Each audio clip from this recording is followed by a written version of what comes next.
Hey, so I'm gonna go over in this video how to quit your job and start your own business.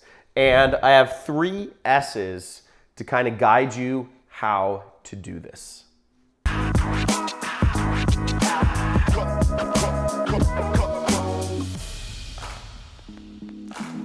So these are the 3 S's to quitting your job and starting your own business. And I'm making these 3 S's, this shorthand to help you get started. Just a little primer about me. I quit my job back in 2012 and I started my own business. By 2015, my business was doing over $1 million per year. And at this point in 2019, which is where we're at now, my business does roughly $500,000 per month. Last year, my business did around $5 million. So point being, you can do it. It's very possible, and I'm gonna show you the best way how. So the first S is save. When you're thinking about quitting your job and starting your own business, start saving, okay? You wanna hope for the best, of course, but prepare for the worst. Have you heard that line? Hope for the best, prepare for the worst. Because the fact of the matter is, as an entrepreneur, income is like this, okay? When you're working a job, income is a steady line. You're always making that same amount of money per month. Now you can make far greater amounts of money as an entrepreneur, but it's still, you're gonna have high months and you're gonna have low months. And working for yourself is not consistent. Now, what I did when I started thinking about quitting my job, what happened was I went to ask my boss for a raise. It was June 2012. I had added an extra $100,000 a month in profitability to my boss's company. I was working directly under my boss at an ad agency, and I had believed, okay, I added an extra $100,000 in profitability per month. It's probably a good time to ask for a raise or some sort of incentive plan or bonus plan or equity plan or something, right? I asked for that raise, and I remember, I justified everything. I laid everything out for him. I'd spreadsheets. I'd everything to justify my value to the company. And I remember him saying, his retort was, "Or what?" He just stared at me. And I was quiet, but I can tell you, I wanted to reach across the desk, freaking strangle that old man. It was so annoying. I'd added so much value. It was very annoying. And that's when I decided I need to start saving. So live frugally as possible and save as much money. The second S is strategize. Part of strategy for running your own business is you want to make at least 50% more than what you were making at your job, okay? Because once again, entrepreneurship has highs and lows, and the tides can shift the amount of money you're making. I've gone from, in my business, making 6 figures, hundreds of thousands of dollars per month, to losing money in a single month. That's the difference a single month has made in my business, just because of changing business situations. So things can change very dramatically. Or if you're doing a business where you're very reliant on one client or one, marketing strategy or one sales strategy or, certain government law, things can change very quickly. So you want to strategize. And my rule of thumb is 1.5 times whatever you're making. If you're making $5,000 a month, you want to be making at least $7,500 a month on your own before you quit your job. If you are making $10,000 a month, you want to be making at least $15,000 a month on your own, because again, things are not as consistent. And if you couple that with saving, that's a really good situation to really allow yourself to be running your own business for the long term. Because what isn't a good situation is quitting your job. Something happens in your first couple months as an entrepreneur and you lose some of your income, and then having to go back to work 3 months later.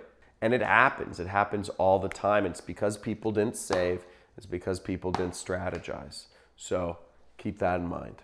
When I was working my job, what I did was I was making $6,000 a month at my job. I didn't quit until I was making $10,000 a month on the side. Does that make sense? So outside of my job, outside of my 9-to-5 job, I was making $10,000 a month income, working mornings and nights basically. You know, the way I did that was I was running an ad agency at the time, you know, my own, you know, I was freelancing. I was working at an ad agency and I was freelancing and managing Google AdWords accounts.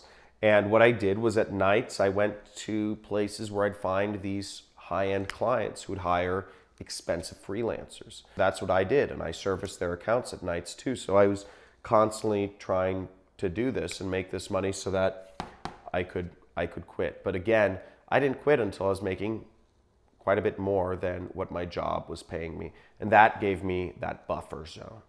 Third S,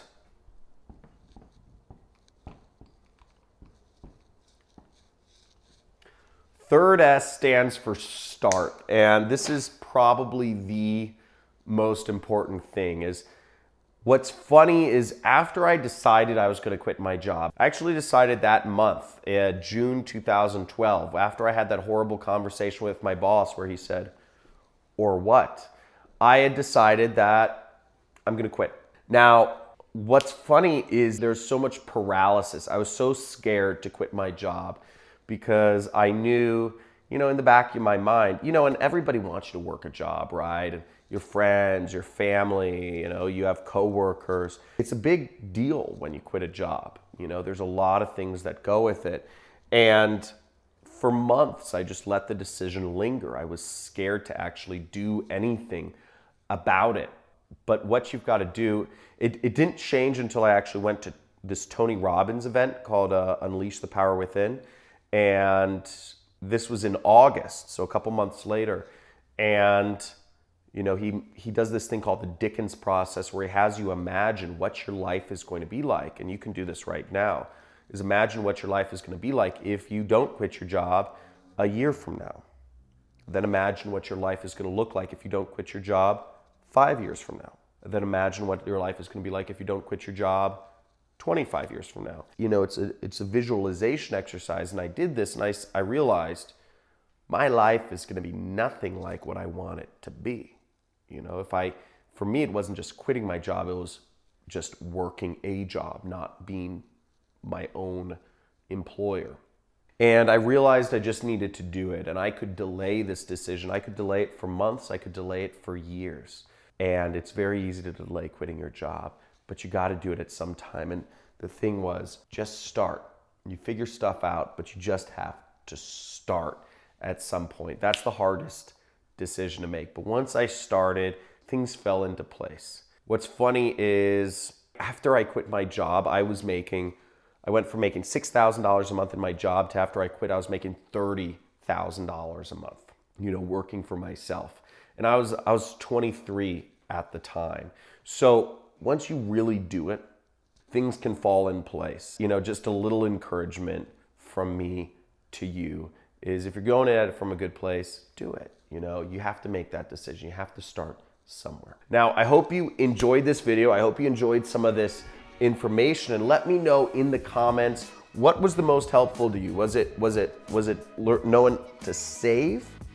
Was it knowing about strategizing 1.5 times, or was it just starting? And you know, maybe a little story from me about, you know, how I got started and how long it took me. Let me know in the comments what was the most helpful to you. Like this video and subscribe to this channel if you want to learn more about, you know, how you can work remotely, how you can work for yourself.